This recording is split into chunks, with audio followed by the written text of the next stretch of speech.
பகுதி 3. நேற்று நம்ம ஒவ்வொரு ஆத்மாவும் மரணத்தை சுவைத்தே தீரும் அந்த தலைப்பில் இப்போ கஃப்ரின் வாழ்க்கையை நம்ம பார்க்க போகிறோம்.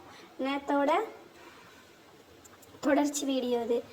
கபரின் வாழ்க்கை நம்ம எதிர்பார்த்து காத்திருக்கும் முதல் உலகம். அஸ்ஸலாமு அலைக்கும் வரஹ்மத்துல்லாஹி வபரகாத்துஹு. அன்பான சகோதரர்களே, இன்று நாம் அனைவரும் வீடுகளில் வாழ்கிறோம். ஆனால் ஒரு நாள் நம் அனைவருக்கும் நிரந்தரமாக தங்குமிடம் ஒரு சிறிய கஃபர் தான். மரணித்த மனிதனை குளிப்பாட்டி கஃன் அணிவித்து ஜனாசா தொழுகை நடத்தி கஃரில் இறக்குகிறார்கள். சில நிமிடங்களில் அனைவரும் திரும்பி சென்று விடுகிறார்கள். அந்த நேரத்தில் மனிதன் வாழ்நாளில் முதல் முறையாக உண்மையான தனிமையை உணர்கிறான்.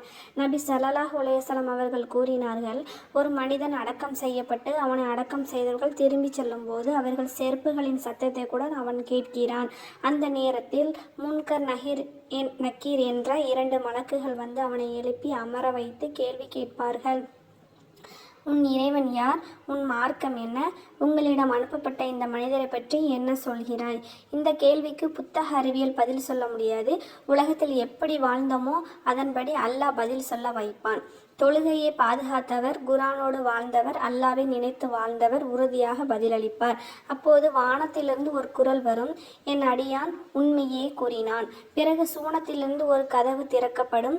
அதன் நறுமணமும் குளிர்ச்சியும் கஃபூருக்குள் வரும். கஃபூர் பார்வை செல்லும் அளவிற்கு விசாலமாக்கப்படும்.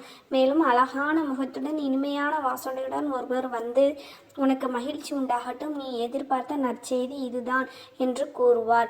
அந்த மனிதர் கேட்பார், நீங்கள் யார்? அவர் பதில் சொல்வார், நான் தான் உன் நற்செயல்கள். சுப்ஹானல்லாஹ். நமது தொழுகை, நோன்பு, சதக்கா, குர்ஆன் ஓதுதல், பெற்றோருக்கு செய்த நன்மை இவை அனைத்தும் அந்த நாளில் நமக்கு துணையாக வரும்.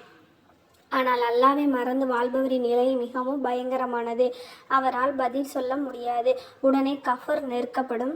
நரகத்திலிருந்து ஒரு கதவு திறக்கப்படும். அதன் வெப்பமும் வேதனையும் அவரை அடையும். அவரிடம் அருவருப்பான தோற்றத்துடன் ஒருவர் நிற்பார். அவர் கேட்பார், நீ யார்? அவர் கூறுவார், நான் தான் உன் தீய செயல்கள். அன்பிற்குரியவர்களே, இன்று நமக்கு இன்னும் மூச்சு இருக்கிறது, இன்னும் தௌபா செய்யும் நேரம் இருக்கிறது. நாளை இந்த வாய்ப்பு இருக்கும் என்று யாராலும் உறுதி சொல்ல முடியாது.